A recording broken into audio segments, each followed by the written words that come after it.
Et direction d'abord le Sénégal. Le Sénégal qui, avec les États-Unis, s'achemine vers la signature d'un nouveau protocole d'accord en matière de coopération sanitaire. Tiens, on en parlait il y a un instant. Mais de quoi s'agit-il exactement? Élément de réponse avec Sirmi Boukaka à Dakar pour Média TV.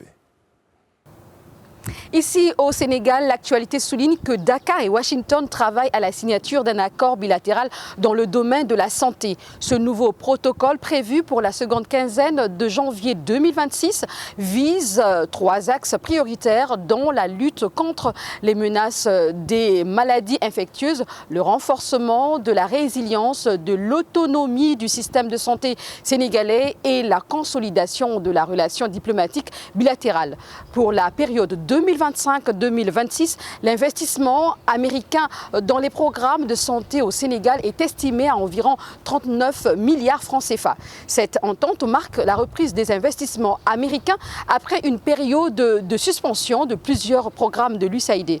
Ce protocole intervient alors que le Sénégal n'avait pas été retenu dans la première vague de pays bénéficiaires de la nouvelle stratégie américaine de santé mondiale dénommée America First. Sirmi Boukaka pour Média TV, Dakar, Sénégal.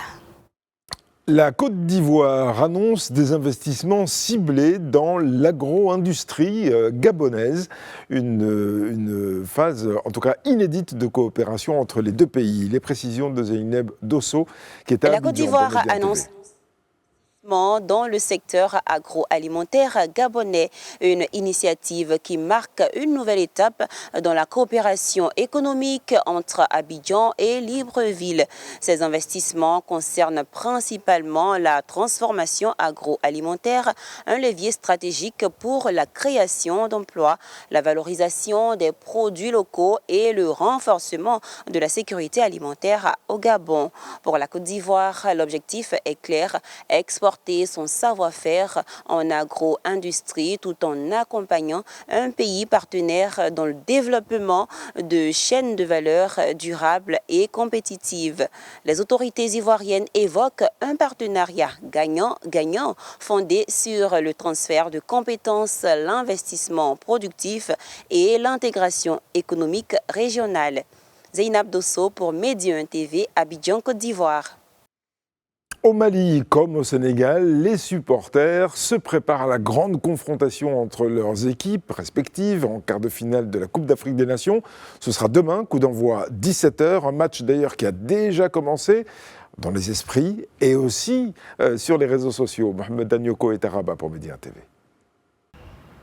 Oui, tout à fait. Dans un peu plus de 24 heures au grand stade de Tanger, le Mali fera face au Sénégal pour le match comptant pour les quarts de finale de cette 35e édition de la Coupe d'Afrique des Nations. Avant le début du match, il a déjà commencé ailleurs, cette fois-ci sur les réseaux sociaux. Maliens et Sénégalais se chambrent, notamment autour d'un plat spécifique appelé Mafé au Sénégal, Tigadégué au Mali. Chacun estime que ce vendredi 9 janvier au grand stade de Tanger, ce sera l'occasion unique de déterminer la paternité de ce plat. Alors, Maliens qui réclament la paternité du Tigadégué, si le Mali s'impose, voudra bien dire qu'effectivement c'est le Mali qui a raison. Et si les Lions de la Teranga s'imposent, voudrait effectivement dire que le Mafé, il est sénégalais. Donc c'est un match. Avant le match, ça se chambre gentiment. Et au-delà de tout ça, au-delà des commentaires qu'on peut voir sur ces réseaux sociaux, on peut en tout cas retenir le commentaire de cet internaute pour qui le vainqueur de ce match sera forcément une nation dont la devise est un peuple, un but, une foi. Il faut surtout noter que le Mali et le Sénégal ont tous la même devise, un peuple, un but, une foi, comme pour dire qu'à l'issue de ce match, il n'y aura pas de perdant. Mohamed Danyoko pour Média à Rabat.